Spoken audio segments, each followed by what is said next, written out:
Est-ce qu'on serait pas sur une voiture de vieux connard de droite là? Ouais, complètement hein. Du coup je me suis sapé en conséquence. Petite chemise matelassée de branleur, pantalon beige, ourlet de fils de lâche. Bon j'ai pas sorti les mocassins, payé 200 balles des chaussures que je vais jamais remettre, ça m'emmerde. Bon, entre la caisse, la plaque et ma tenue, je pense que là je suis prêt pour aller à Monaco, sur le yacht de papa, pour aller faire l'américain pendant 2 semaines. Bon, trêve de plaisanterie, on est sur une Jaguar F-Type, 550 chevaux, V8, 5 litres compresseur, ça fait quasiment 700 Nm de couple. Je me foutais de la gueule du propriétaire, c'est un ami à moi. Je lui disais, mais pourquoi t'as acheté une caisse de vieux con comme ça? Et depuis que je l'ai essayé, bah j'en veux une. Bon, la ligne de la caisse, c'est simple, plus je la vois, plus je la trouve incroyable. C'est à la fois sobre, efficace, ça fait luxe, sport, je kiffe. Bon alors par contre là on est sur un gros défaut de la caisse. On est sur une GT, forcément on a un V8 devant, on n'a pas de coffre. En fait tu mets rien, tu mets une valise et c'est tout. Franchement pour une caisse qui a bientôt 10 ans, c'est vraiment qualitatif. C'est joli, il y a les surpiqûres, c'est du bon cuir, c'est assez mou. Petite mention pour tout ce qui est aération. Ça ne sert strictement à rien, mais regarde-moi ça. Les bouches d'aération qui s'ouvrent au milieu, c'est un détail mais c'est vraiment sympa. La Sono Meridian, je l'ai même pas testé, tellement le V8 il gueule. D'ailleurs on va passer au démarrage, je pense que vous n'êtes pas prêts.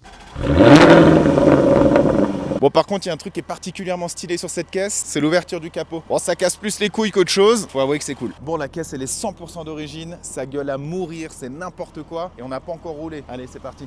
Très franchement, mode confort, bah c'est une vraie GT, c'est confortable, ça fait pas trop de bruit. Bon en termes de conso, je pense que sur l'autoroute c'est correct, mais là bon c'est sûr que dans l'école comme je suis, ça consomme un peu quand même, on va pas se mentir. On peut pas lui reprocher avec 550 chevaux, normal. Maintenant, on va aller voir ce que ça donne sur circuit. On est en mode dynamique, on enlève le traction control. Est-ce que ça drift déjà?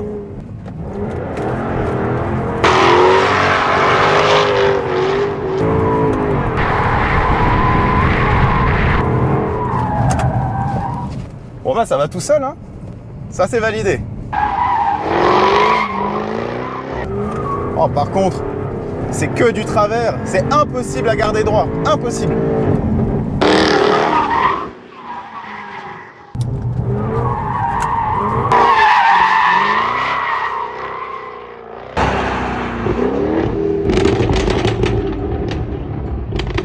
J'arrête parce que je pense que je vais fumer le train de pneus en 10 minutes tellement ça watt, c'est une folie. Ça marche bien sur circuit, c'est confortable, ça freine. Je suis choqué du freinage alors que c'est super lourd. Enfin super lourd, je me comprends mais quand même. Ça freine mieux que la Cayman S, c'est vraiment ouf. Bref, c'est une super caisse, j'ai rien d'autre à dire.